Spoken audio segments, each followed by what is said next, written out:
5 menyatakan tidak. 5 menyatakan bukan Peggy. Hanya 1 yang menyatakan Peggy. Artinya 5 lawan 1. Yang peduli atau gimana, Bu? Peduli sama Peggy, bahwa Peggy tidak bersalah. Mereka yang yakin bahwa Peggy tidak bersalah. Mereka bantu Peggy untuk bebas. Dari satu organisasi atau lebih, Bu? Lintas organisasi.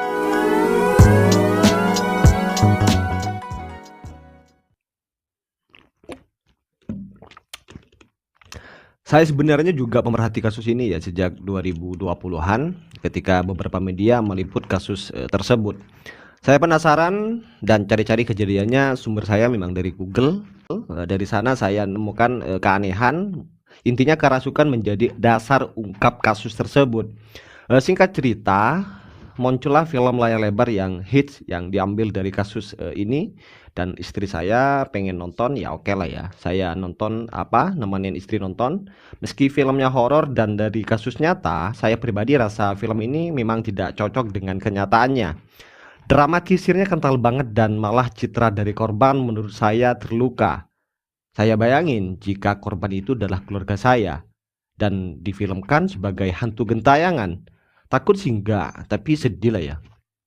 Nah dari sana setelah saya nonton film itu, mulailah horor sebenarnya terjadi dan terungkap. Berita mulai up dari hal remeh ke hal yang lebih besar. Mulai banyak sorotan dalam kasus yang penanganannya tertunda hingga pada akhirnya kasus tersebut menjadi dingin dan cenderung tidak diurus lagi. Ya karena menyisakan 3 DPO yang masih buron, disusul muncul 3 DPO tanpa foto dengan ciri-ciri yang sangat di luar nalar. Yang pasti akan menimbulkan pertanyaan besar sih bagi masyarakat Indonesia. Dan ini memang terjadi pemirsa. Kasus Vina dan film bioskop ini seakan-akan menjadi panggung bagi siapa saja yang ingin disorot oleh publik dan ingin disorot oleh media.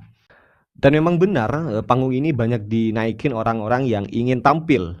Yang kebetulan film ini berdasar kisah nyata yang tentunya akan melibatkan manusia nyata dan pasti dengan banyak kepentingan-kepentingan di sana. Skenario demi skenario dimainkan oleh berbagai pihak. Makin atensi publik besar, maka panggung ini makin memberikan keunggulan di mata pemain. Namun karena ini kasus nyata, maka ada pelaku dan ada korban dan ada orang yang terlibat secara langsung atau tidak. Nah, dengan berbagai kepentingannya tentunya. Dan kemudian terlepas dari itu semua, apakah polisi kita di Republik Indonesia ini masihkah sedungu itu? Apakah masih sedungu dulu saat mempertontonkan drama Dungu Sambo dan Kopi Jessica? Apakah polisi Republik Indonesia itu mengira bahwa masyarakat akan percaya dengan drama penangkapan Peggy yang bukan karena dipaksa mengaku seperti drama sinetron katakanlah? Karena paksaan mengaku adalah drama murahan khas sebenarnya yang sudah mulai kemarin-kemarin dipertontonkan ketika mereka tidak sanggup menyelesaikan dan membongkar kasus. Salah satunya contoh adalah drama Kopi Sianida Jessica yang divonis dengan pembunuhan berencana walaupun tidak ditemukan bukti yang meyakinkan sebenarnya. Vonis pembunuhan berencana kok tanpa bukti yang meyakinkan, dan ini sangat dramatis. Bahkan mahasiswa Fakultas Hukum tingkat 1 tertawa terpingkal-pingkal mengetahui hal ini. Apakah setelah itu penegak hukum negara Republik Indonesia kita? Apakah butuh 8 tahun untuk menangkap seorang buruh bangunan? Itu pun tidak akan ditangkap sebenarnya kalau tidak diungkapkan oleh media atau film. Tidak perlu IQ di atas 80 untuk memahami drama kedunguan polisi Republik Indonesia kita. 11 anggota geng motor pembunuh dan memperkosa, 8 tertangkap, 3 orang belum. 8 tahun kemudian filmnya beredar. Beberapa hari setelah filmnya beredar, seorang tukang bangunan ditangkap sebagai otak pembunuhan tersebut. Apakah mereka pikir mereka itu bisa membodohi masyarakat?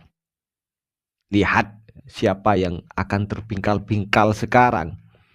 Masyarakat tidak bodoh ya, secara sederhana saja sudah jelas ada petinggi polisi Republik Indonesia yang merasa terancam dengan pembongkaran kasus tambang Sandra Dewi.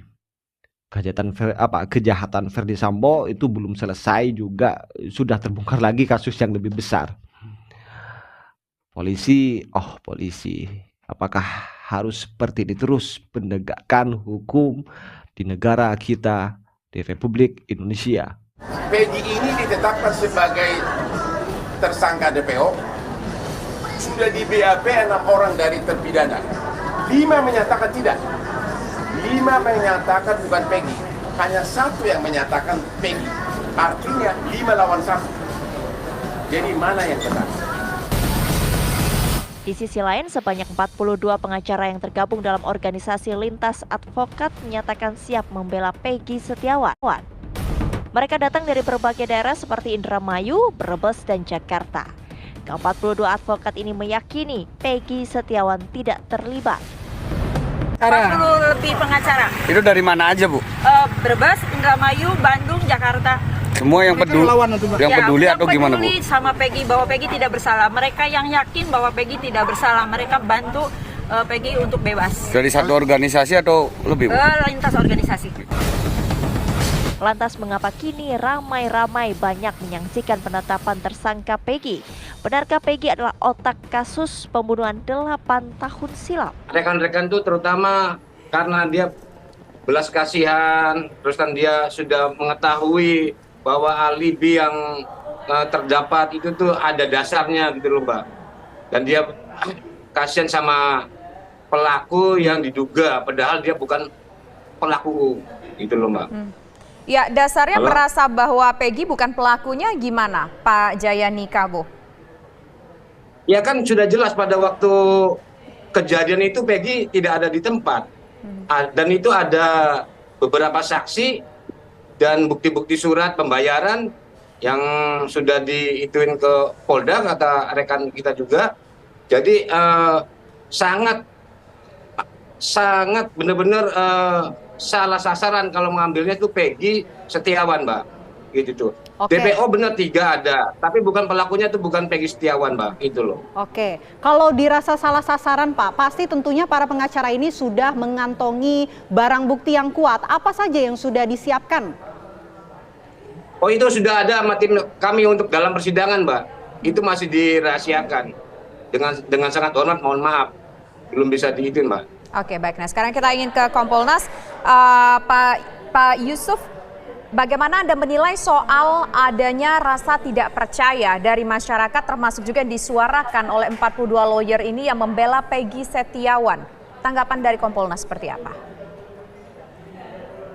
Keraguan-raguan dan ketidakpercayaan itu menjadi tantangan Polri, menjadi tantangan penyidik Polda Jabar untuk memperkuat bukti-buktinya. Itu kami saat kemarin bertemu meminta klarifikasi terkait dengan penangkapan yang dimaksud, apakah ini Peggy yang selama ini dimaksud, yang kemudian ditetapkan tersangka. Pasti penetapan tersangka itu berdasarkan minimal 2 alat bukti. Kami lihat penyidik yakin, tentu kami sebagai pengawas di sini berfungsi memberikan masukan dan saran agar apa yang dimaksud benar-benar Peggy alias Peron yang dimaksud selama ini dalam DPO itu harus benar-benar dibuktikan. Bukti-buktinya itu harus terang, seterang cahaya. Dan mereka yakin 2 alat bukti itu menetapkan tersangka. Dan mereka juga yakin bahwa bukti-bukti yang dimaksud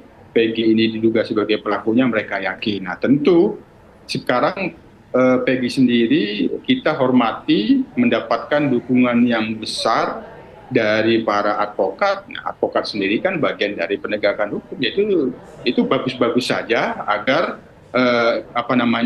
pembuktian apakah Peggy yang dimaksud ini benar-benar Peggy dan Peggy ini adalah tersangka atau pelakunya bukan, ya artinya memang pembuktian secara hukumnya harus benar-benar kuat. Dikawal dan transparan, terbuka semuanya.